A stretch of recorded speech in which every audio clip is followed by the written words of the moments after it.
Thank you for joining me for another Quick Hits conversation. I'm Dr. Robyn. With me today, I have Michael Davis, Pascal Derrien, and Charlie James. The question I want to ask, how can leaders get the most out of introverts? Charlie, can you kick us off, please?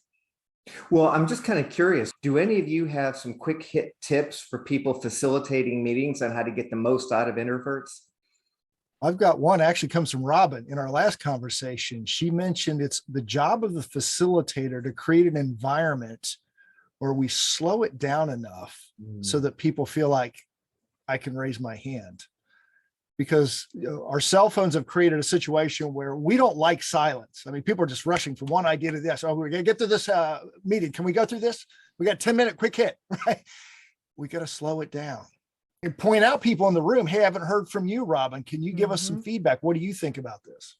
And even in these quick hits, if there's too much silence in the editing process, I take it out. Mostly it's extroverts who facilitate conversations. And I was talking to someone who's a teacher, and they did a study, and it said that when teachers say, does anyone have a question? The average length of time they wait before moving on is 1/3 of a second. Wow. Well, I agree. You just need to ask.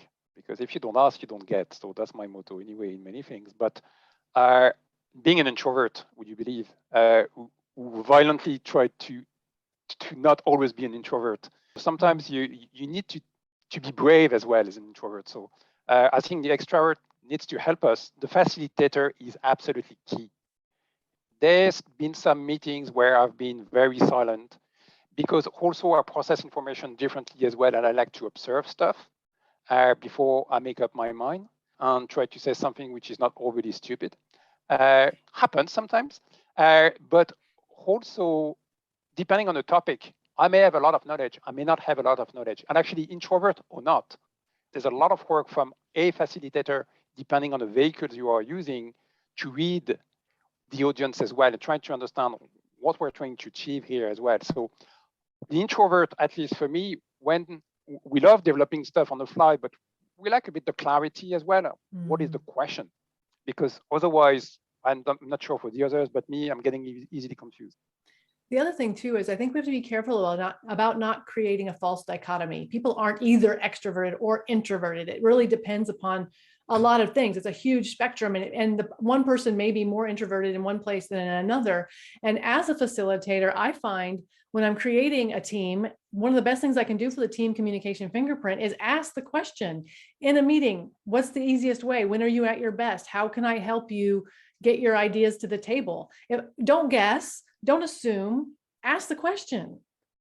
Yeah, I think that's a fair point around not being binary and stereotyping, I suppose, behavioral patterns. People are all very often surprised sometimes when I tell them I'm actually introvert. I know I am.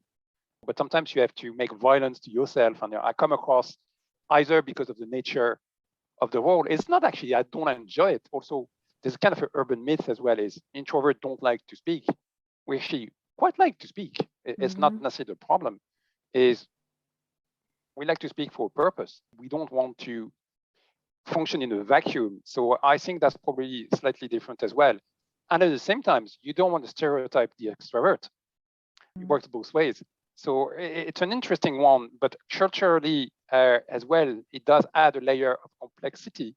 I think you have multidisciplinary team or multicultural team, it does add an extra layer of complexity on top of the introvert extrovert. So it's fascinating as a dynamic, but I think, the facilitator, unfortunately, has a huge responsibility if it's in that setting.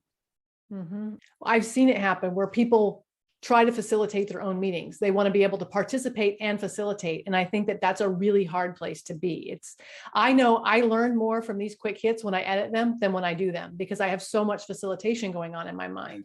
And I feel like leaders make that mistake where they try to do both and they don't do either very successfully. I was going to go back to what Pascal said about clarity. That is such a critical word. Charlie, you ask about tips here too, and this takes practice. If you're going to facilitate a meeting, practice asking a question and then being quiet. I mean, literally count out 10, 12 heartbeats and just get it's like muscle memory. Train your body to sit there or stand there in the silence. I work with speakers all the time on this. They think they're pausing. To your point, Robyn, a third of a second feels like 3 seconds to them. We've got to teach them stretch until it gets really uncomfortable, because when you're in front of people, you'll come back to a normal phase.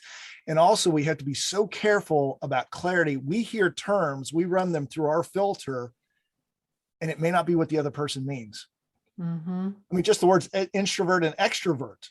I agree. We shouldn't be labeling folks that way, because we have both tendencies. But when somebody says, I'm an introvert, really tell me more about that. What do you mean by that?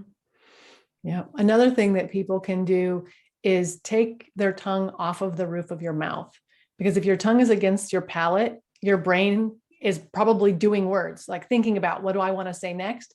If you drop your tongue, it makes a conscious decision of, I'm listening now. And it's interesting how often that makes a difference for me as a facilitator to pause longer. Wow, I just tried that. And I heard everything you said. It's interesting, right? But this is another good point. If you're listening and you're not thinking about what you're going to say, the pause needs to be bigger so that you can get a chance to pull your words together once someone stops talking. But pausing scares presenters. They think the audience is going to get distracted, when in fact, if you've made a good point or ask a really good question, the sale is in the silence, because the audience is now bringing that into their world and considering the implications of the question or the point, but we don't give it to them. We don't give them that time. And that's where the emotional connection's made from a facilitator, speaker, salesperson, leader. Doesn't matter the title. And one thing we haven't talked about yet that I mentioned briefly when this topic came up for us is when you're working with multicultural teams and people are working in their second language. If I have to take everything that's being said, intake it, translate it into my native language, understand it, and then translate it back to be able to speak, by the time I've managed to do all of that, the conversation is going to have moved on. And so as a facilitator, it's your responsibility to pay attention to that. I have a client who works in a very international industry, and what she's found is that different people speak English broken in a different way, and they don't understand each other. And so she'll often, as a facilitator, have to take something that somebody who's German said in English and re-say it in English without the broken, so that someone who's from, Pakistan can understand it, and vice versa. So that, as a facilitator, again, another responsibility for dealing with someone who might be extroverted and just speaks a different language and needs a minute to be able to translate. Yeah, I think reformulating in order to have a common baseline is super important. A lot of facilitators don't do it because, to Michael's point, they just move on. It's like a staccato exercise. It doesn't work like that. Yeah, I think, the processing the information in a different language. Well, actually, in my case, I don't master any at this stage. But it's an interesting one, because the different layers of complexity of understanding as well. And what you may say may not be received in the intended way. So it does require quite a lot of, I suppose, probing to make sure that actually the conversation is valuable for everybody. Again, a lot of work and responsibilities and accountability on the facilitator side. But I think from a tips perspective, which was the original question, I think from a facilitator perspective, I think you need to be alert, but I think you need to be kind as well, and make sure you allow people to talk. And once you do that, you need to build that personal rapport. I think it does bring the best out of people, introverted or extroverted. Well, and perhaps just that, a thing to remind everybody then, and Robyn, you mentioned this, is when you're talking with coworkers, understanding how they like to be communicated with and sharing how you like to be communicated with, like maybe giving them 3 tips over coffee at some point when it's a key working relationship, is an easy way to bring these issues to the surface and establish more effective communication. And when I give my talk or do a training, I call it, why what you said is not what they heard. And we do exactly that. We go through that process of saying, how am I best communicated with? And once you have that on the table, people have a better chance of communicating effectively. So that is our 10 minutes. I'm going to cut us off there. Thank you so much for having this conversation with me, and I look forward to speaking to each of you again very soon.